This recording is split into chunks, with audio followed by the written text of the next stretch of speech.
Hey everyone, welcome back. We are exploring leadership insights in the Book of Mormon, tracking the Come Follow Me schedule. Right now we're on 2nd Nephi chapter 3. We're looking at verse 5.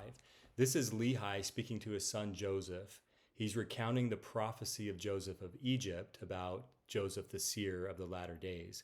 And in here he breaks into a little discussion about the role of Jesus Christ, the Messiah, and how he's going to show up or manifest in the last days. And there's something here that we can learn about how we show up as leaders with our people. Verse 5, about two-thirds down, he says, the Messiah should be made manifest unto them in the latter days in the spirit of power.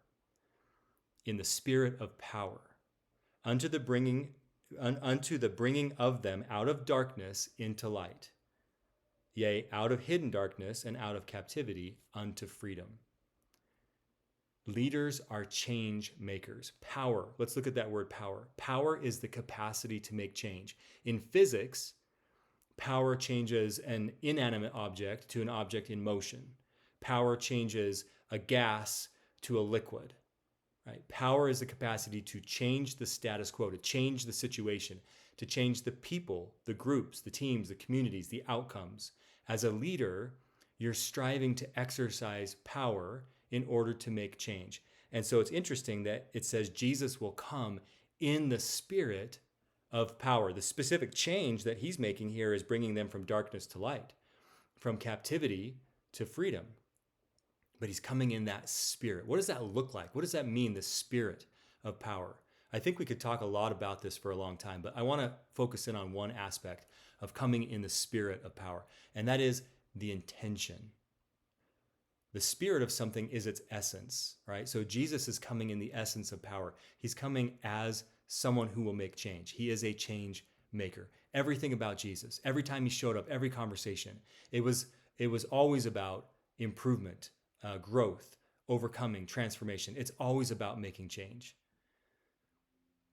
And so when he comes in that spirit of a change maker, he's coming with that fundamentally with that intention, right? He's coming with that intention. When you and I show up in our wards, our stakes, our quorums, our councils, our families, our businesses, our schools, do we show up with the intention to change the status quo, to transform the situation so that these people can accomplish greater outcomes and fulfill their potential? That's the starting point of leadership, is your intention. If you don't show up deliberately with that affirmed intention to make change, you will become a victim to the culture.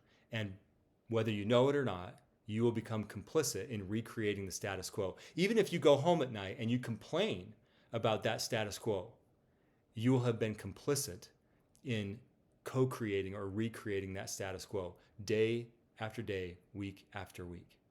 A change maker, on the other hand, comes in with the intention to make change. Oftentimes, the change maker doesn't know what he or she will do to make change. Like Nephi, right? I went beforehand not knowing the things I would do beforehand. I was led by the Spirit. But Nephi went with the intention to accomplish something. And so as a leader, if you show up in a situation, even if you're not sure what you're going to do, coming with that intention is the beginning, because now you come with a leader's eyes, with a leader's vision. And when you get into that moment, the Spirit and your own tuition even will guide you into the things that you need to do to make change in this situation. So ask yourself, am I showing up in these problematic situations that I know they could be better, whether they're broken or just mired in the status quo of mediocrity? I know this ward or this quorum or this council or this project or this activity or this family or whatever it is, I know it could be better. Am I showing up with the intention to change it?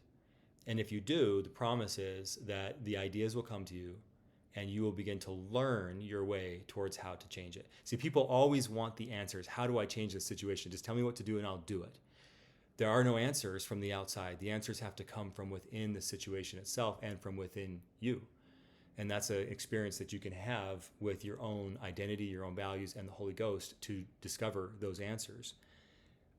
But the starting point is to come in the spirit of power with the intention to make change.